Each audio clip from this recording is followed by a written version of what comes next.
삼손으로 인해서 많은 피해를 입은 블레셋 지도자들이 한 군데 모였습니다.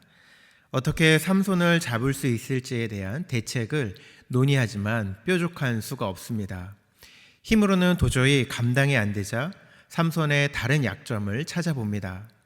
그러던 중 삼손이 한 여인과 사랑에 빠진 것을 발견하고는 그 여인을 매수하기로 합니다.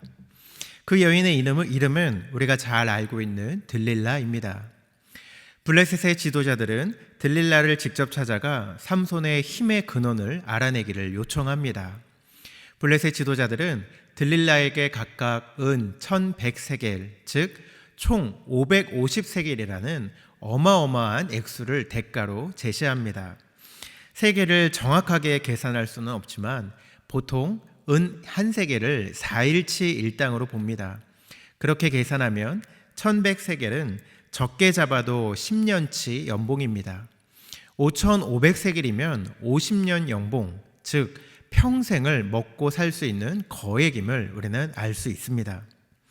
여러분, 만약 여러분이 들릴라라고 하고 누군가가 여러분에게 평생의 돈 걱정 없이 살 수 있도록 해줄 테니 삼손을 넘기라면 여러분은 어떤 선택을 하실까요?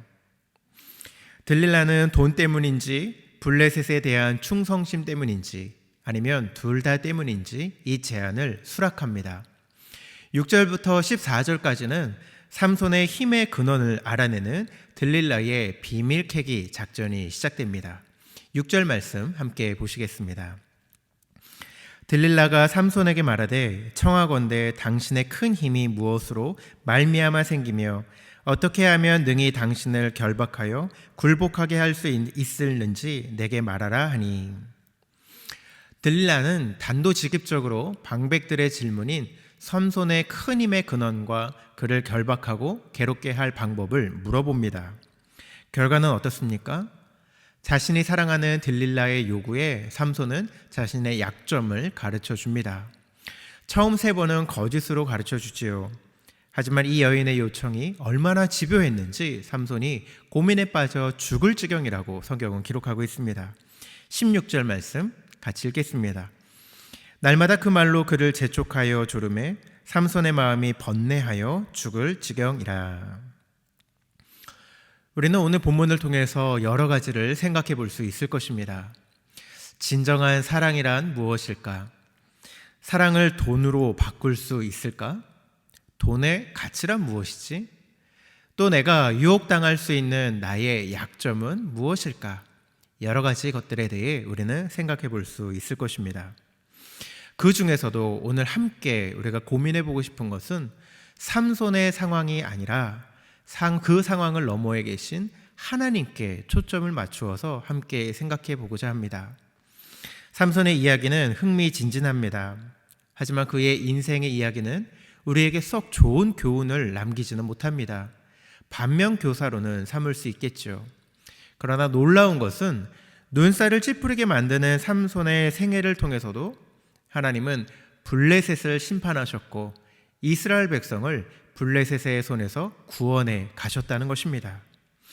어떤 상황에서도 하나님은 선하신 자신의 뜻을 이루어 가신다는 것을 본문을 통해서 우리는 확인할 수 있는 것이죠. 이것은 우리에게 위로의 말씀이 되기도 합니다.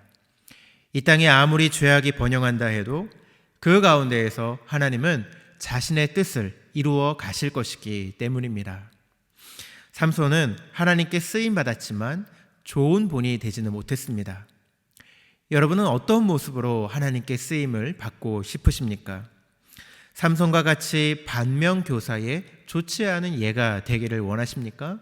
아니면 우리의 선한 모습을 통해서 하나님의 기뻐하시는 그러한 모델이 되기를 원하십니까? 이제 벌써 12월 달입니다. 한 해를 마무리하면서 새 해를 계획하고 준비하는 달이죠. 한 해를 돌아보면서 우리의 선한 모습이 하나님 앞에 쓰임 받았는지 아니면 우리의 악한 모습을 억지로 하나님께서 선하게 쓰셨는지를 돌아보시기 바랍니다. 그리고 이제 앞으로 우리는 하나님께서 인상 쓰심에 우리를 겨우겨우 사용하는 것이 아니라 하나님의 마음을 시원케 하고 기쁘게 해드리며 쓰임받는 우리 모두가 되시기를 다시 한번 다짐하며 오늘도 승리하는 하루 되시기를 예수님의 이름으로 축복하며 소망합니다. 그렇게 다짐하면서 함께 말씀을 생각하며 기도하시는 시간 갖도록 하겠습니다.